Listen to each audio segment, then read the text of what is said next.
Dans cette première vidéo, je vais vous présenter les différents bureaux d'Hector. Dans Hector, il y a 3 bureaux. Il y a le bureau maternel primaire, c'est celui-ci. Il y a un bureau collège-lycée. C'est la même chose avec des icônes plus petits, puis des logiciels plus adaptés pour le collège et le lycée. Et un bureau un petit peu à part qui est le bureau senior. Donc il faut savoir qu'en fonctionnement normal, les bureaux sont verrouillés. C'est-à-dire que par exemple, si je veux mettre un icône à la corbeille, je ne peux pas.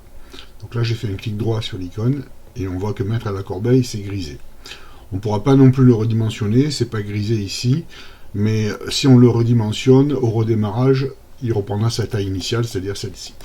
Alors pourquoi verrouiller le bureau? Pour éviter que l'enfant déjà mette des tas de raccourcis qui risquent de polluer le bureau, et ensuite pour éviter qu'il efface par erreur des icônes qui lui servent de repère. D'accord? Au moins le repère est conservé, puis l'enfant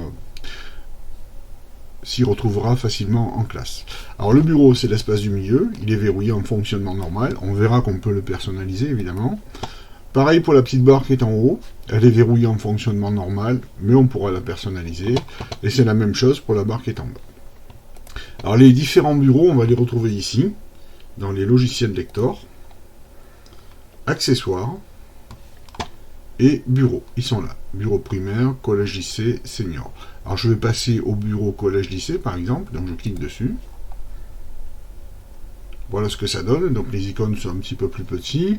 Les logiciels communs, par exemple le traitement de texte, vont proposer des fonctions différentes selon qu'on est en primaire, en collège lycée ou en bureau senior. Voilà pour ça. Et si on veut à chaque fois démarrer sur le bureau en question, le bureau qui est affiché, il faudra donc retourner à l'endroit où on était, donc logiciel d'Hector, c'est l'étoile bleue de la barre du bas, accessoires, bureau, et là on viendra cliquer ici sur démarrer avec le bureau actuel. Voilà, donc si je clique là-dessus, j'ai un petit message en haut qui s'affiche, et à chaque redémarrage, on viendra sur ce bureau par défaut. Rien n'empêche de rebasculer temporairement sur un autre bureau. C'est tout à fait faisable.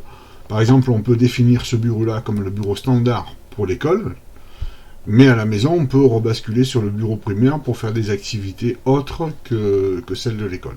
C'est tout à fait envisageable. Il faut savoir que les documents, tous les documents, y compris le cartable qui est ici, sont spécifiques à chaque bureau. Donc il y aura un cartable pour le bureau primaire, un cartable pour le bureau collège-lycée, un cartable pour le bureau senior. D'accord ?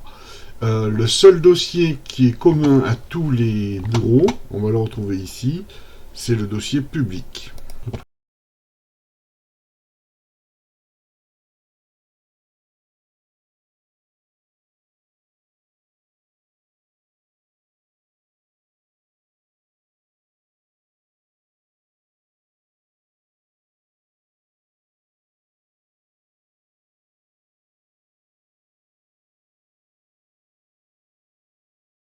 Qui est partagé entre